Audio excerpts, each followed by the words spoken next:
Hi there, you urchins. If you don't know what urchin means, look it up. Remember, we're learning at home. U-R-C-H-I-N. Coco Chanel here, giving Coco Chanel kisses. And look, I have a Pooh Bear who does not have eyes. Coco, do you know what happened to those eyes?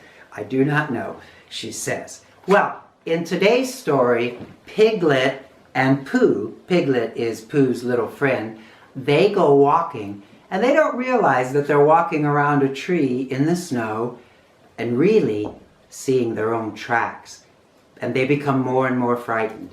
And sometimes, you know, that's what's happening to us now. We just get frightened of things because we don't really know. And this is a good reminder that the Lord Jesus is as with us now as he ever was. He's still part of our life, and we're still praying to him and know that he loves us and that he's taking care of our families. So this isn't, it may be a time where, you know, people seem to be a little bit impatient with each other. I hope you're being patient, especially with your mom and dad and your brothers and sisters. Remember, God gave us our brothers and sisters. Lord knows why, but he did.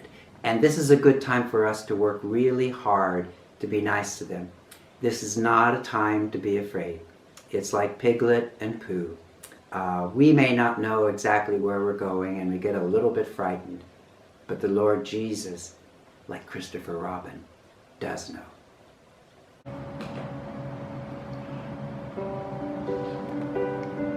Chapter 3, in which Pooh and Piglet go hunting and nearly catch a Woozle. The Piglet lived in a very grand house in the middle of a beech tree, and the beech tree was in the middle of the forest, and Piglet lived in the middle of the house. Next to his house was a piece of broken board which had Trespassers W on it. When Christopher Robin asked the Piglet what it meant, he said that it was his grandfather's name and had been in the family for a long time. Christopher Robin said, "You couldn't be called Trespassers W." And Piglet said, "Yes, you could," because his grandfather was. And it was short for Trespassers Will, which was short for Trespassers William. And his grandfather had had two names in case he lost one. Trespassers after an uncle, and William after Trespassers. "I've got two names," said Christopher Robin. "Well, there you are. That proves it," said Piglet. One fine winter's day, when Piglet was brushing away the snow in front of his house, he happened to look up, and there was Winnie the Pooh. Pooh was walking round and round in a circle, thinking of something else. When Piglet called to him, he just went on walking. "Hello," said Piglet. "What are you doing?" "Hunting," said Pooh. "Hunting what?" "Tracking something," said Winnie the Pooh very mysteriously. "Tracking what?" said Piglet, coming closer. "That's just what I ask myself. I ask myself, what? What do you think you'll answer?" "I shall have to wait until I catch up with it," said Winnie the Pooh. "Now, look there." He pointed to the ground in front of him. "What do you see there?" "Tracks," said Piglet. "Paw marks." He gave a little squeak of excitement. "Oh, Pooh, do you think it's a Woozle?" "It may be," said Pooh. "Sometimes it is, and sometimes it isn't. You can never tell with paw marks."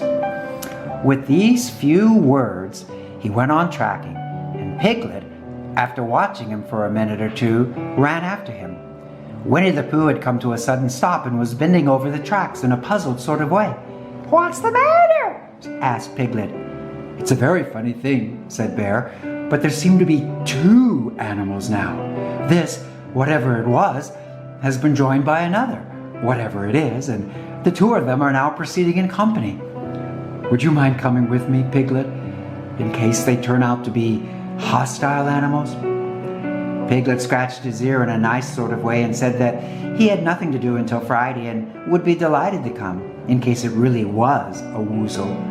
You mean, in case it is really two Woozles, said Winnie the Pooh, and Piglet said that anyhow he had nothing to do until Friday, so off they went together. There was a small spiny of larch trees just there, and it seemed as if the two Woozles, if that is what they were, had been going round this spiny. So round this spiny went Pooh and Piglet after them. Piglet passing the time by telling Pooh what his grandfather, Trespassers W, had done to remove stiffness after tracking, and how his grandfather, Trespassers W, had suffered in his latter years from shortness of breath and other matters of interest. And Pooh, wondering what a grandfather was like, and if perhaps this was two grandfathers that they were now after, and if so, whether he should be allowed to take one home and keep it, and what Christopher Robin would say, and still the tracks went on in front of them. Suddenly, Winnie the Pooh stopped and pointed excitedly in front of him. Look! What? Said Piglet with a jump. And then, to show that he hadn't been frightened, he jumped up and down once or twice in an exercising sort of way. The tracks, said Pooh. A third animal has joined the other two. Pooh, said Piglet, do you think it is another Woozle? No, said Pooh, because it makes different marks. It is either two Woozles and one, as it might be Wizzle, or two as it might be Wizzles and one, if so, it is a Woozle. Let us continue to follow them. So they went on, feeling just a little anxious now, in case the three animals in front of them were of hostile intent. And Piglet wished very much that his grandfather T.W. were there instead of elsewhere, and Pooh thought how nice it would be if they met Christopher Robin suddenly, but quite accidentally, and only because he liked Christopher Robin so much. And then, all of a sudden, Winnie the Pooh stopped again and licked the tip of his nose in a cooling manner, for he was even feeling more hot and anxious than ever before in his life. There were 4 animals in front of them. Do you see, Piglet? Look at their tracks. 3, as it were, Woozles, and 1, as it was, Wizzle. Another Woozle has joined them. And so it seemed to be. There were the tracks crossing over each other here, getting muddled up with each other over there, but quite plainly every now and then the tracks of 4 sets of paws. I think, said Piglet, when he had licked the tip of his nose too and found that it brought very little comfort. I think that I have just remembered something. Yeah, I have just remembered something that I forgot to do yesterday and shan't be able to do tomorrow. So I suppose I really ought to go back and do it now. We'll do it this afternoon and I'll come with you, said Pooh. Oh, it isn't the sort of thing you can do in the afternoon, said Piglet quickly. It's a very particular morning thing that has to be done in the morning, and if possible between the hours of, what would you say the time was?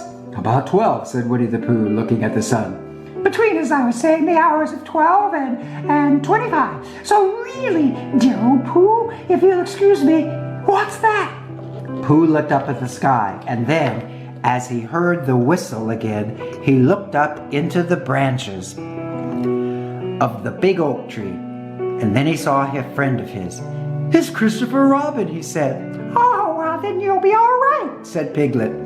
You'll be quite safe with him. Goodbye. And he trotted off home as quickly as he could go, very glad to be out of all danger again. Christopher Robin came slowly down his tree. Silly old bear, he said. What were you doing? First you went round the spiny twice by yourself, and then Piglet ran after you, and you went round again together, and then you were just going round a 4th time.